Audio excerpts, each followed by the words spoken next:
क्या जियो मोबाइल की सुविधाओं में लोगों का मोह भंग हो गया है? और यह बात इसलिए कही जा रही है क्योंकि महीने दर महीने जो telecom Regulatory Authority of India के आंकड़े आ रहे हैं उसमें लगातार जियो का सब्सक्राइबर बेस गिरता चला जा रहा है और प्राइवेट प्लेयर्स के भी जो सब्सक्राइबर्स हैं वो कम होते चले जा रहे हैं। बीएसएनएल, सरकारी बीएसएनएल के ग्राहक बढ़ते चले जा रहे हैं। पिछले 3 महीने में वो 65 लाख बढ़ा। अक्टूबर महीने के भी आंकड़े आ गए हैं, वो अभी थोड़ी देर में आपको बताएंगे। लेकिन अक्टूबर माह में अकेला जियो ऐसा है जिसने 1 महीने में सबसे ज्यादा ग्राहक खोए हैं। नमस्कार, मेरा नाम है संकेत उपाध्याय, आप देख रहे हैं the red mic. Telecom Regulatory Authority of India का नया डेटा आया है। आप जानते हैं जुलाई में इन मोबाइल जितनी भी कंपनियां हैं इन्होंने अपने दाम बढ़ाए थे, बड़े संगठित रूप से बढ़ाए थे, सबने बढ़ाए थे सिवाय बीएसएनएल के। आप जानते हैं जैसे हिंदुस्तान में लोग 2-2 फोन रखते थे, तो जाहिर सी बात है टेली डेंसिटी का कम होना और इस तरीके से लोगों का सिम कार्ड ही छोड़ देना, कनेक्शन सरेंडर करा देना, वो आंकड़े अब बता रहे हैं, जिससे यह साबित होता है कि शायद इस फोन की उनको जरूरत नहीं थी, इस मोबाइल कनेक्शन की उनको जरूरत नहीं थी।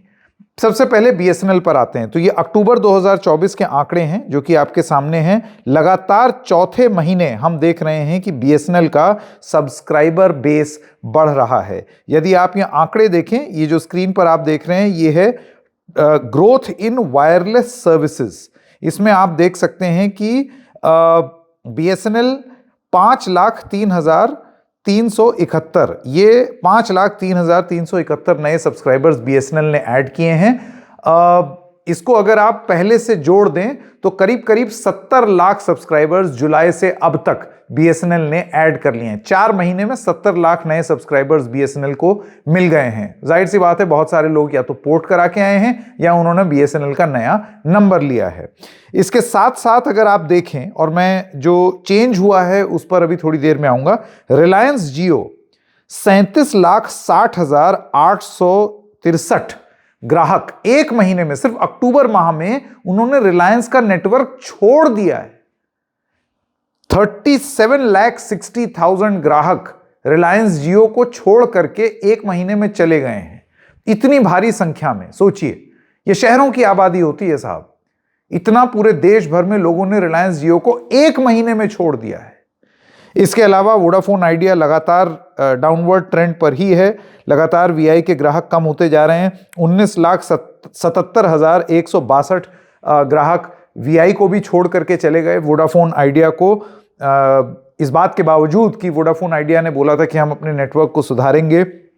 एमटीएनएल में से 2270 ग्राहक चले गए। एमटीएनएल सिर्फ महानगरों में है, तो इस वजह से ये लगातार डाउनवर्ड ट्रेंड है। लेकिन एक इंटरेस्टिंग चीज जो इस बार आंकड़ों में देखने को मिली वो है भारती एयरटेल की वापसी। जी हां, जितने प्राइवेट प्लेयर्स थे उसमें अगर आप देखें तो भारती एयरटेल, वोडाफोन आइडिया और रिलायंस जियो तीनों के ग्राहक कम हो रहे थे।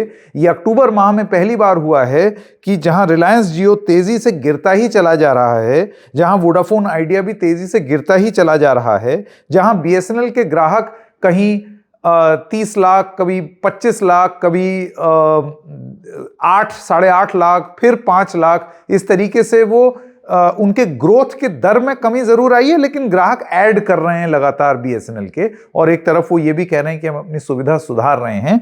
लेकिन भारती एयरटेल ने 4 महीने में पहली बार अपने ग्राहकों में एक ग्रोथ देखी है, यानी कि 19,28,263 न्यू कस्टमर्स ये भारती एयरटेल ने देखा है। ये बहुत हद तक मुमकिन है कि बहुत सारे लोग जो बीएसएनएल गए होंगे, क्योंकि बीएसएनएल की सेवाएं अभी उतनी अच्छी भी नहीं हुई हैं, तो ये लोग दोबारा पोर्ट करा करके भारती एयरटेल में आ गए होंगे, या फिर वोडाफोन आइडिया से लोग शिफ्ट करके भारती एयरटेल में चले गए हैं, यानी कि एयरटेल का कनेक्शन लोगों ने लिया है। तो प्राइवेट में सिर्फ और सिर्फ भारती एयरटेल को गेन अक्टूबर में देखने को मिल रहा है। बाकी वोडाफोन के लिए बहुत ही तगड़ा लॉस देखने को मिला है ऑफ कंज्यूमर्स। मैं सिर्फ मोबाइल कंज्यूमर्स की बात कर रहा हूं, क्योंकि अगर आप ब्रॉडबैंड की बात करें तो उसमें अनडिस्प्यूटेड लीडर आज भी रिलायंस जियो है। सबसे ज्यादा ग्रोथ रिलायंस जियो ने देखी है वायर्ड ब्रॉडबैंड में, जो घर में जो ब्रॉडबैंड कनेक्शन लगता है।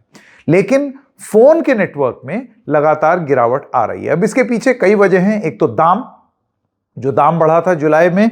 इसके अलावा अगर आप भारती एयरटेल को देखें तो उन्होंने एक अपना साल का कुछ ऐसे पैक्स लॉन्च किए हैं पिछले कुछ दिनों में, जिसमें आपको थोड़े से कम दाम में भी लंबे समय तक आप अपना प्रीपेड कनेक्शन रख सकते हैं। तो वो सारी चीज़ें भी हैं जिसकी वजह से ये वृद्धि आ सकती है। इसमें एक चीज़ बहुत इंटरेस्टिंग है और वो है स्पीड।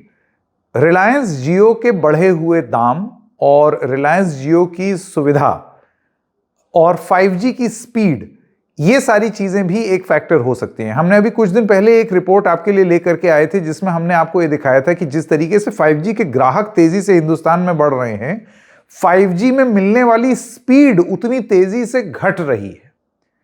यानी कि ग्राहक तो बढ़ गए, 5G लिखा हुआ फोन में आ भी रहा है, लेकिन स्पीड 5G मार्का नहीं आ रही जैसी पहले आती थी। स्पीड कम हो गई, यानी कि उस नेटवर्क पर लोड ज्यादा पड़ गया।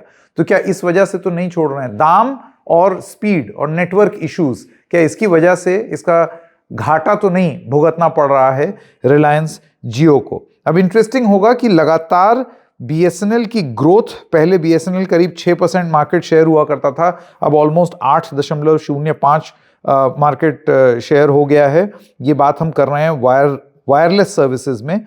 Vodafone idea 18.30% of the market share, Airtel 33.50% market share. लेकिन अभी भी बेताज बादशाह रिलायंस जियो ही है, उनके पास 39.99% मार्केट शेयर है। पर ये जो परसेंटेज था ये अपर 40s में था।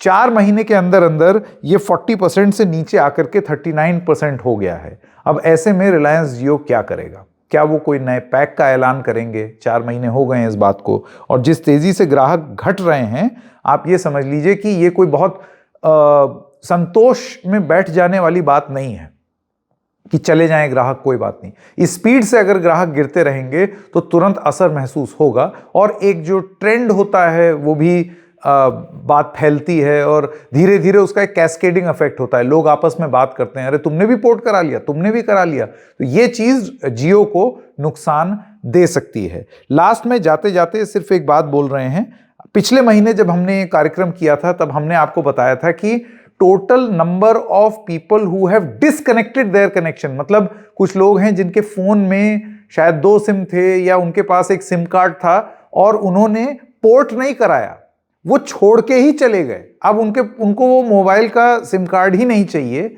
ऐसे लोगों की संख्या 1 करोड़ पार थी पिछले महीने। यानी कि 1 करोड़ लोग, आप टेलीडेंसिटी बढ़ाते हैं ना, आप बढ़ाते हैं अपना कि इतने लोग और जुड़े इस महीने और इतने लोग और जुड़े। ये पहली बार शायद हो रहा है अपने इतिहास में, टेलीफोन के इतिहास में, कि हम लोग देख रहे हैं कि लगातार महीने दर महीने, और खासतौर से जुलाई के बाद से, नंबर ऑफ पीपल, ग्राहक जो छोड़ के जा रहे हैं, कनेक्शन सरेंडर कर दे रहे हैं, वो संख्या कम नहीं हो रही है। और आपको ताजुब होगा ये जान करके कि जो नंबर पिछले महीने 1 करोड़ पार था, 1 करोड़ 3 लाख के आसपास, वो इस महीने अक्टूबर में भी 33,08,664 है। यानी कि 33,08,664। इतने ग्राहक तो छोड़ के चले गए हैं, पोर्ट नहीं कराए इन्होंने, छोड़ के चले गए कि ना भैया हमको सिम कार्ड नहीं चाहिए। ये जो ट्रेंड शुरू हुआ है, इसके लिए कौन जिम्मेदार है? क्या ओवर सैचुरेशन हो गया था, लोगों ने जरूरत से ज्यादा सिम कार्ड ले लिए थे, या लोगों को अब ये जरूरत महसूस हो रही है कि नहीं चाहिए हमको सिम, हटाओ, सरेंडर? बहुत इंटरेस्टिंग डेटा है। आप इसको देख करके क्या सोचते हैं, आपकी क्या राय है, आप भी जरूर बताइएगा, कमेंट सेक्शन में लिखिएगा, इंतजार रहेगा। फिर मिलेंगे किसी और मुद्दे के साथ, तब तक के लिए नमस्कार।